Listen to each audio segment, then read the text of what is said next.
Ooh, let's go up to, of course, we had him on early this year. It is crunch time, folks. We need to get volunteers up to Senate District 14. Aric Putnam is the senator representing that district. He's kind enough today to join us to talk about how the campaign is going as we look at Election Day coming up here on Tuesday. Senator, thank you very much. I appreciate the time. Hey, Matt, how's it going? Thanks for having me on again. My pleasure. It's been a while. I've missed you. Well, I'm nice to have you back. Are you out door knocking today? I'm not. I took a break to talk to you. But I was doing a little bit earlier today, and I will do a little bit more later. Your campaign, I'm hearing actually lots of accolades that your campaign is absolutely outstanding. Nice job up there. How have you felt it's been going as you've been doing this campaign this year? You know, it's fantastic. You know, part of it has to do with expectations, and everyone keeps telling us how angry everyone is and how negative everyone is. That's just not the case in St. Cloud. When I'm talking to people up here, they're actually pretty resilient. You know, they say things like, I wish gas costs a little bit less. I wish milk costs a little bit less, but I'm doing okay. There's a lot more of the I'm doing okay than I think we've been told, because we're a more resilient people than I think the other guys give us credit for. So things are going pretty well, pretty positive. This is a lot. It's a lot of St. Cloud, Waite Park, St. St. Augusta rather, and then as well, what is it, Benton County? What's the township over there on the east side of it? Yeah, so with redistricting, we changed just a teeny little bit, and we lost most of Haven Township, and we gained a big chunk of St. Joseph. Okay, that's it. And then we still kept a bit of Minden Township. I think we kept Minden Township in its entirety. Oh. Well, it's a great district. It's definitely, it's been DFL territory. I do have to remind people of something. When you're talking about differences, there's one thing that happened. It happened a long time ago, but I got to remind him. And the reason why this came up was Mary Franson, the Republican representative, who was belly aching just the other day about trick-or-treating and the pandemic restrictions that we had to put on that back in 2020. And she talked about how the Democrats went overboard. And I had to remind them, and you were on the front row for this kind of, I had to remind her that the Senate Republicans had not more than a week and a half later had a super spreader party, which sickened most of their caucus, likely, unfortunately, killed one of their own senators, and then never told the Democrats when they went back to St. Paul, oh, by the way, a lot of us have COVID at this point. It's something that get lost in time, but as we talk about getting this Senate back in the hands of the DFL, the reality is we've seen what kind of leadership they do. It's incompetent at best. It's time to put the DFL back in charge of the Minnesota Senate. No, absolutely. I mean, that was it was craven and it was gross. I mean, the senator who passed away as a result of their victory party was my opponent.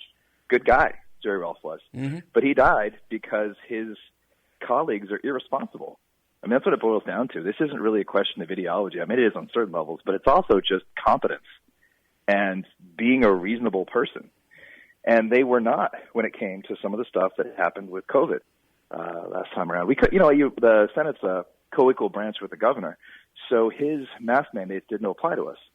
A week, that's not fair. 2 weeks after their friend and colleague passed away because of COVID, they argued against wearing masks on the floor of the Senate. That's just irresponsible. It's irrational. Yeah. But that's what they did. Yeah. And that's COVID related, but it's also how they govern more generally. It's just not good. It's not good for Minnesota. We can do better.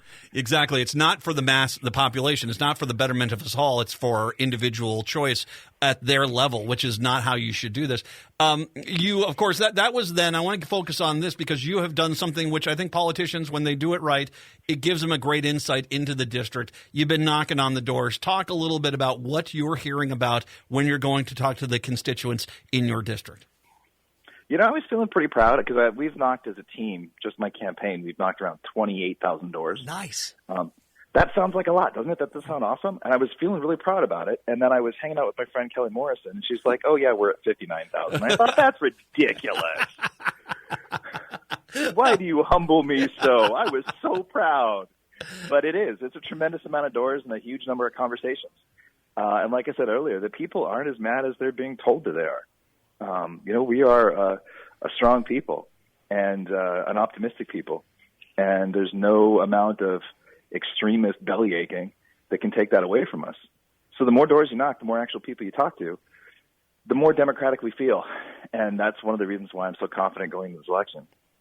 So, and as far as the issues go, what are you hearing? Because I mean, that's, I think, the real bellwether of what's important in the district. What are you hearing at the doors? It's a little bit of stuff about economy, a little bit of stuff about public safety, but we talk public safety out here with a different kind of tenor because our police department is very popular. Mm-hmm. A lot of the innovations with co-responders, mental health workers, social workers, those kinds of things, we do those things really well here, and other parts of the state are trying to take our model and do them elsewhere. So we're pretty fond of our public safety department, our police department, but there are still some challenges on that front up here.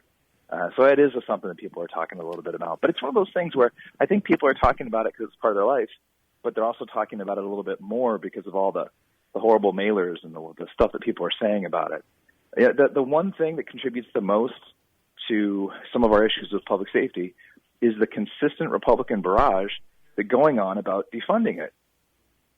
That's what causes the problem. That's what causes some of the concerns around people going into the policing profession is this negative story that's being perpetuated by the GOP and their political advertising. It should be noted, too, the DFL actually was going to increase the funding for police statewide.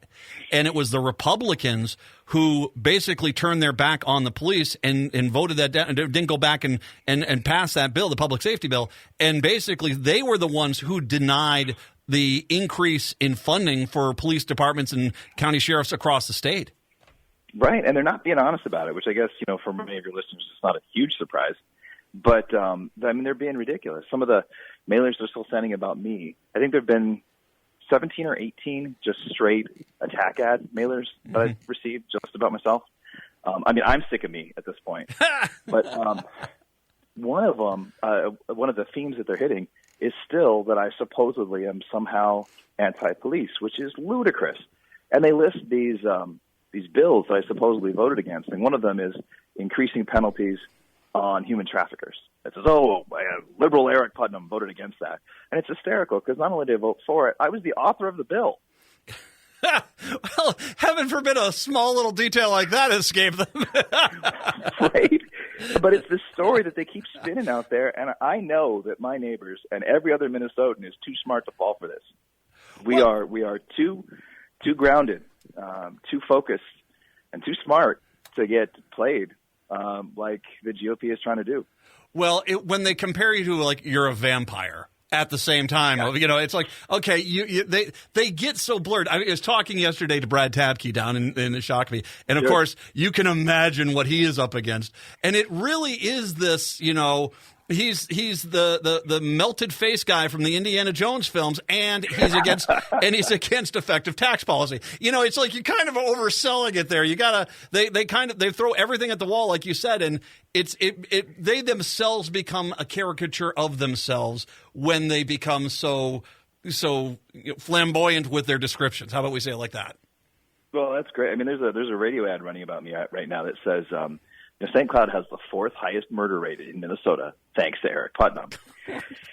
And, but I because it's so insane, I want to respond. I want to run an ad and say, I'll get us to number 3 if I have to go out there and do some murders myself. We will do it somehow. Because it's so ridiculous. It really is. And the mentality that whenever a crime happens, that somehow it's your direct fault, like you should have been on patrol that night. And I was like, okay, do you understand how any of this works? Because I don't think you understand how any of this works. But this is the game. When you do not have a viable reason to vote for a candidate, what they do is try to scare people into voting for them because that's all they've got. And fear this has pretty much been the mainstay Republican, campaigning point for the last 15 years. Yeah, it's frustrating, and it's also a validation and cynicism strategy. It discourages people from voting because they end up saying, "Well, it's all crap anyway." Yeah, and there's this false equivalency that says, "Well, I got these 15 negative mailers from the GOP, and I got this one, comparative critical thing from the DFL. It's all a waste. I'm going to stay home." Well, and that's the key right now is no, there's no one staying home this election, okay? You've got to vote because in case you missed it, right, your individual rights are now being taken away from you, so you need to get out there and vote. We'll talk about that. One thing I do want to mention is your endorsement list on your webpage, a litany of unions. The unions are really rallying for you here, and they're definitely on your side up in Senate District 14. Yeah, it's great. It's nice to have their support. These are folks who work really hard and know the power in organizing and having a voice together. So I'm grateful to have their support. And I think there's where the bread and butter is. I mean, these are the workers, and they know that you're there trying to do what you can to make not only their wages work well, but make sure when they do get those wages that it's going further for them at home. Yeah, we used to have a refrigerator manufacturing site up here, Electrolux. Went down 2-3 years ago. And I still remember talking to some of the people on the last day that Electrolux was open. And this guy shows me this photo of his work group, and there's 15 people in it. And he points to himself and says, yeah, I was the one who'd worked there for the shortest amount of time, and I worked there for 37 years. Everyone else worked there 40 years, 50 years. And these were all union jobs that guys got when they were 18, and it allowed them to put their kids through college. They had health care. They had a strong, stable foundation, and they did this work for 20, 30, 40 years. It's a great kind of job, the kind of job that we need to get back. Well, and you've got a great university up there, St. Cloud State, and of course other universities in the area. I do want to mention those, but I think one of the things which is really good is we are starting to now get away from the shunning of the trades and kind of really starting to say, you know what, if you want a good job that pays really well and you're going to make some good money fairly quickly, get into the trades. That's where the money is, and I think that's where this next generation of worker is going to go.